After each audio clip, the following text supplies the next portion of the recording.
Okay, welcome into another edition of the Penn State Blitz and the Penn State Blitz podcast. I am Bob Flounders, joined by Greg Pickel. We are approaching mid-July, Gregory. We've got quite a few things to get to, as always, here on the Blitz. We're going to talk about Penn State's very close to beginning some organized team workouts, I think, and also they're going to be interacting, I believe, with the coaching staff soon. We're going to get to that. Penn State fans are always curious about preseason polls. I believe there is a 247 Sports Big Ten poll out right now, and we'll talk about where they rank Penn State in the Big Ten East and overall in the Big Ten. There's some recruiting news, which is always key for Penn State fans. We're not necessarily going to talk about Nolan Rucci, but maybe we will. I don't know, Greg, but I know there's news involving someone else. And then we're going to close with the Penn State mailbag. So get ready.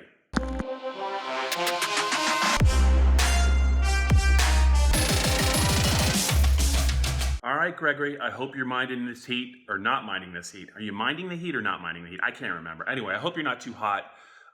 Let's just talk about, now that we're in July, it's been a while since this offseason began because it never really ended, Greg.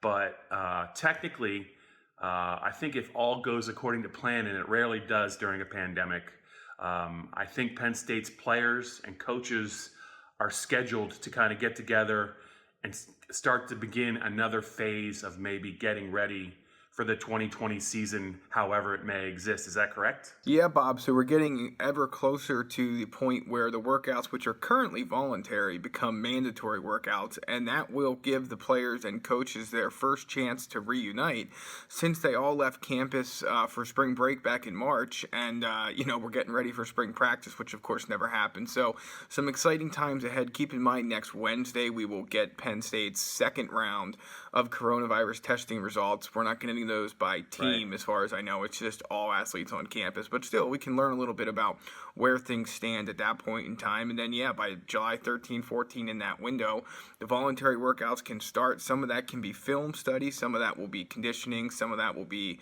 obviously, the players organizing themselves, if that's allowed. So we're getting close to a point where, before we know it, it's going to be time for the first walkthroughs that I've ever heard of in NCAA football, right, to try and replicate some of that lost spring practice time. It won't do so completely, but we've seen some places shut down for a couple of weeks. Penn State obviously not in that boat. Some other of its peers are also not in that boat. So Bob, I'm starting to get the sense that we could have a conference by conference decision on all this stuff, and maybe just a Big Ten season, maybe just an SEC season.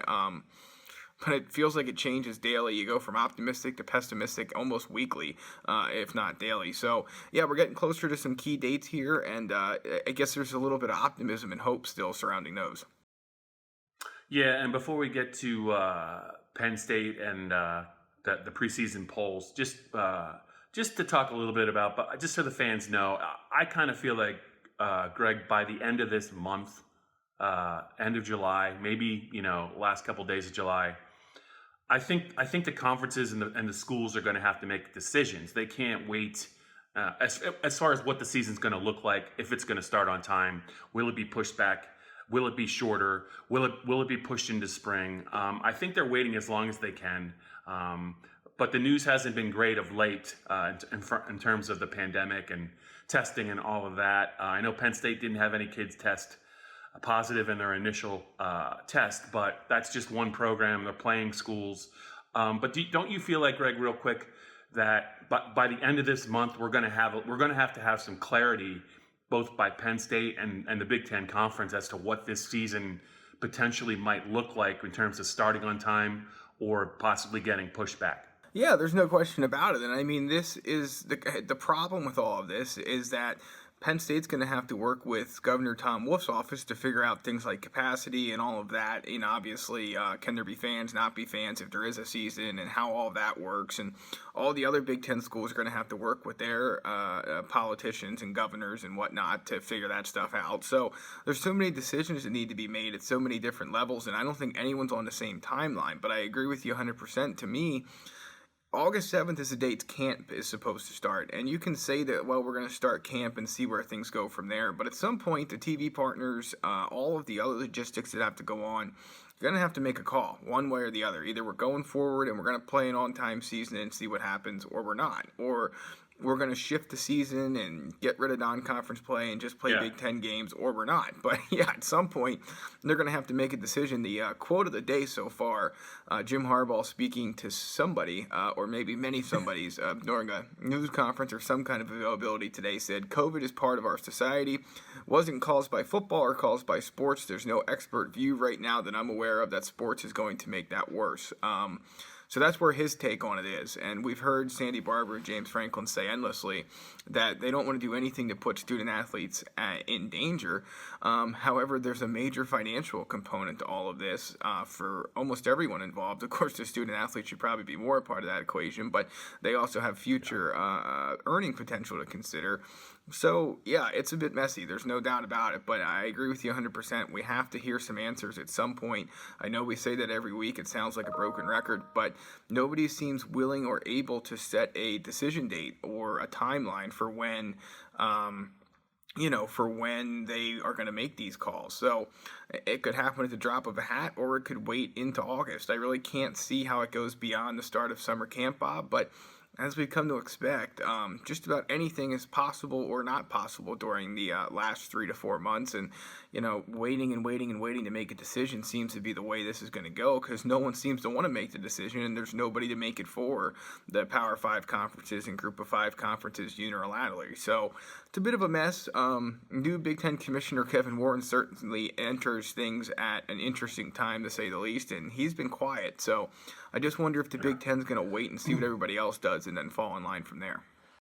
Well, the difference now is they're out of time, or they're close to being out of time, whereas they weren't out of time in May or June. So I would be stunned if by the end of this month there isn't some real clarity about what Penn State season might look like.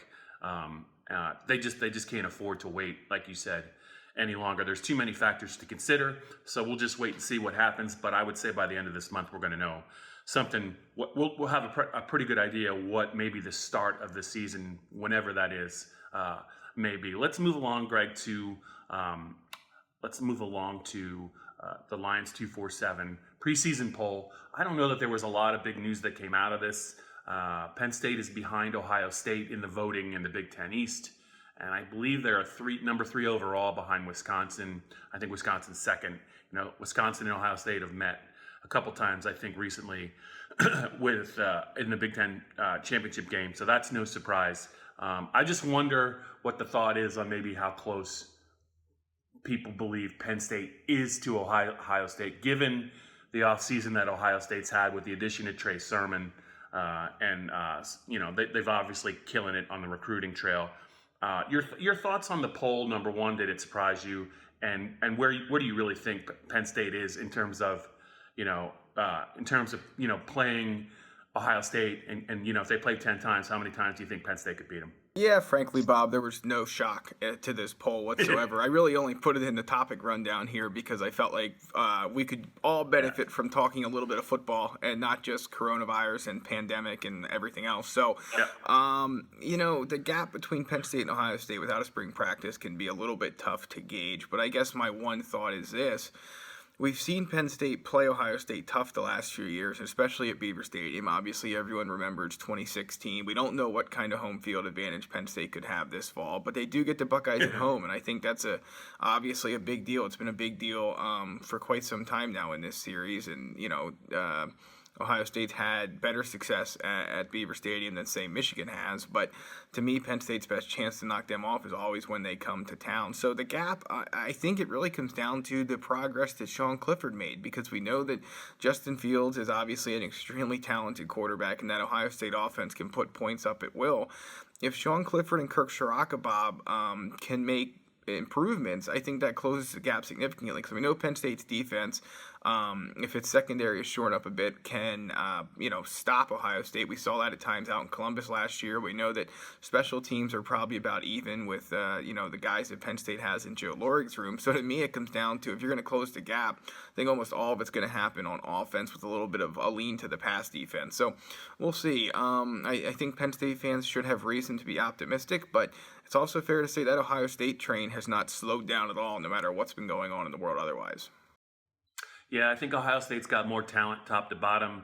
Penn State's got some real elite talent at certain positions that could give Ohio State problems.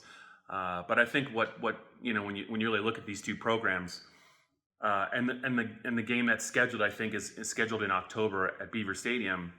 It's not going to be a typical whiteout. You're almost asking like who would win on a neutral field, because if there's not a lot of fans there, that's basically maybe what the atmosphere is going to feel like. And if these two teams play on a neutral field, I know Penn State has closed the gap recently over Ohio State. It's hard if both teams are healthy to pick against Ohio State.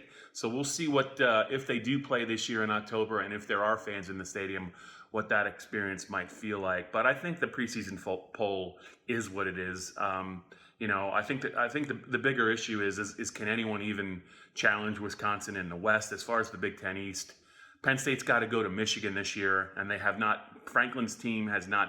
Franklin has not beaten Michigan in Michigan, and that's another bridge that James has to cross during his time at Penn State. So I don't necessarily think that you can presume that Penn State is the second best team in the Big Ten on paper just because of that fact. Michigan State slipped, obviously. Penn State's got to go to Ann Arbor. So if they're second in the Big Ten in the preseason, Michigan can't be far behind, only because of where that game. Even though there won't be many fans at that game either, Greg. Just because Ann Arbor has proven to be tough for Penn State, I would say that you can make a case for Michigan as number 2 as well. Before we continue with the Penn State Blitz and the Penn State Blitz podcast, Greg, let's get to some housekeeping about what the viewers and listeners can do to evaluate, criticize, and praise our work. Go ahead. Yeah, let me just note I'm not going to slander Minnesota this year when you talk about the Big Ten West. So I just wanted to get that on record now for future podcasts. Good. But yeah, you're listening to the Penn State Blitz podcast. You can find the audio wherever you find your favorite podcasts, Apple, Spotify, Google, and what have you. Don't forget to like, rate, and subscribe. Leave some feedback. Give Bob and I some new topics to talk about as July rolls on. If you're watching the video version of the Penn State Blitz, you can find that at youtube.com/allpennstate. We'll be right back after this. Okay, the Penn State Blitz podcast is moving forward. I'm Bob Flounders, joined by Greg Pickel.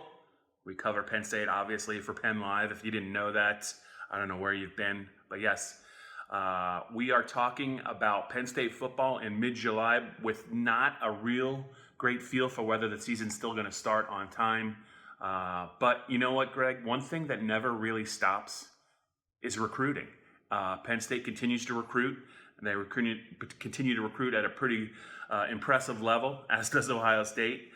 We have some news, or you have some news about Penn State and a potential Nittany Lion. What can you share with us? Yeah, so Jamari Buddin, Penn State's recruited Michigan so well in this cycle, of course, and Jamari Buddin's the latest one to kind of put on fans' radar. He's going to make his announcement here in a couple of weeks. Penn State in the driver's seat, according to the Rivals Cast and the 247 Sports Crystal Ball. And looks like Brent Pry is in position to land another very good linebacker. Kobe King, another Michigan player, is already in this class at that position, of course. And Buddin's a guy who's an outside linebacker all the way. So it'd be a really good get for Penn State at a time when they're obviously a little tight on scholarship space at this point. And, they kind of got to pick and choose who they want at positions of need and what, the best they can do. So I find it interesting that he's ready to decide, even though he can't, or could not and cannot take visits since March and since February, really, and at least not until September. So he feels comfortable enough to make a call, and Penn State fans should be confident about where the Lions stand entering that decision. All right, and I'm going. Even though I said I wasn't going to do it, since we have a little bit of time, any new updates involving Nolan Rucci? Has anything changed in your mind? Is it still Wisconsin 1 and Penn State 1A in the chase for one of the premier offensive lineman prospects in the country? Yeah, I guess you could say that, Bob. I mean, again, it seems like he's been so steadfast in the fact that he is going to take visits before making a decision. So could that change? Sure, it could.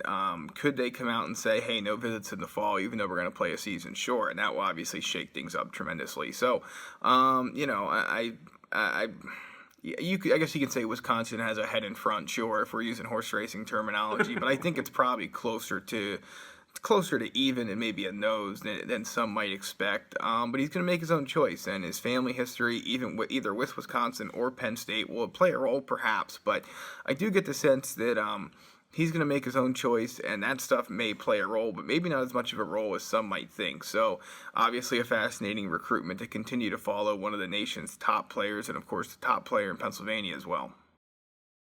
Okay, this thing is just flying by, Greg. It's time for the mailbag. We're about 15 minutes in, a little bit early, but hey, it's July, and there hasn't been a lot of stuff going on. I just cursed us. I guarantee you the minute we finish this up, there's going to be a ton of news, and we're going to have to re-record this, but that's my fault. What do you have for this edition, or this week's edition of the Penn State Blitz mailbag? What do you got? Yeah, let's dive into some scheduling topics, Bob. Give me a percentage chance you think the non-conference season is played, and well, I guess then otherwise it would just be a Big Ten conference. What is your thought process on that right now? 50-50. They play a non-conference schedule. I almost asked you earlier. I just kind of feel like just the way things are going right now. It kind of feels like that they're preparing to maybe think about pushing the start of the season back, maybe a couple of weeks. I know they don't want to push it back too far, but if they have to push it back, it's not going to be the full schedule. It can't be. It's going to be a shortened schedule. And I think Penn State plays 9 conference games. So, maybe it'll be 10 games, maybe it'll be 9 games, but it's hard for me as we sit here to imagine Penn State opening its season September 5th, which is less than 2 months away, or almost exactly 2 months away. Because it just feels like there's so many variables, Greg, and it's just going to take one to either go wrong or one to be a little bit off. And they're going to have to hit some sort of a reset button. I just think that, the perfect case scenario for them to start on September 5th just has not played out nationally. And you're right, they're still going to have to work with Governor Wolf. And there's no guarantee that some of the teams that are on the schedule for them to play are going to be ready to play. It feels to me like if it's not 100%, I don't see how it can be. They have to push back the start of the season. Yeah, and I guess the interesting fact about that is that so many places want to wrap up in-person learning by Thanksgiving, including Penn State. So pushing it back would seem to indicate that less games would be played than expected. We'll have to see how it all plays out. It's so many, right. As you mentioned earlier, there's so many options on the table and such little time now to sort through all of them, pick one, and full steam ahead with it before camp starts and eventually the time rolls around for a season. So we'll see. Looking at the assistant coaches, Bob, who do you think will benefit most from getting that time back with their players starting during the voluntary workouts? Taylor Subblefield or Phil Trautwein? Benefit the most. I think when I look at those two position groups, I think Phil Trautwein has it. I know he's trying to teach some new things, but I think he's in a more enviable position just because of the returning talent, experienced talent that Penn State has on the offensive line. The projected starters, all 5 of them, have either started for multiple years or they have at least some. They have started, I think, some games in the past. They're really high on a couple of guys in reserve, and Des Holmes, a swing tackle who could push Will Fries to start. Caden Wallace is a second-year player they like a lot. I just think he's got more known quantities to work with. I think the bigger challenge is going to be for Subblefield, just because it's one thing to be a talented wideout, but there's a lot of precision that goes into running Kirk Shiraka's RPO, and it's not enough to be able to run fast. It's not enough to be able to make plays and contested catches. It's about getting to the right depth. It's getting Sean Clifford's confidence. It's a lot of things that go into that. I think it's going to be very challenging to kind of identify the wideouts other than Jahan Dotson, because he has a good history with Sean. I just think it's going to be hard to kind of get a feel for who are the other 3 or 4 guys that are going to make plays in this passing offense, just because of I just think there's a lot of structure and things that are involved that Penn State didn't have the benefit of that because of no spring practice. I think it's a little bit. I'm going to say it's more challenging for Subblefield. Maybe he can pull it off in a short amount of time, and maybe they'll just lean on the running game the first couple weeks of the season because that's what they're going to be really good at. But I just think it's a little bit of an unusual challenge for a first-year receivers coach. Yeah, I'm with you 100%. Trautwein has more veteran guys who have seen more, done more, and should be more readily able, I think, to pick up this new stuff, where Subblefield has some challenges to find guys first and then teach them what he wants them to do. Last one for you, quick. Talk to Camp Hill native, Camp Hill grad, and Penn State tight end Zach Kuntz. Over under 2.5 touchdown catches for him in 2020. Ooh, I like that. I think he said a good number. It's like you've gambled before. He doesn't. I think he only has maybe, what does he have? A couple career catches, but yeah. things can change in a hurry. They want to play 2 tight ends. If it's not him, it's going to be Brenton Strange. I would say this: between Penn State's the threat of a running quarterback, a running tailback like Journey Brown or Noah Kane or Devin Ford, you got to worry about Jahan Dotson. You got to worry about Pat Freiermuth, the guy that probably is going to be wide open if he's on the field is Kuntz. So I'm going to go with Kuntz. Yeah, I like it. All right, see if we have any more info about the start of the college football season next week.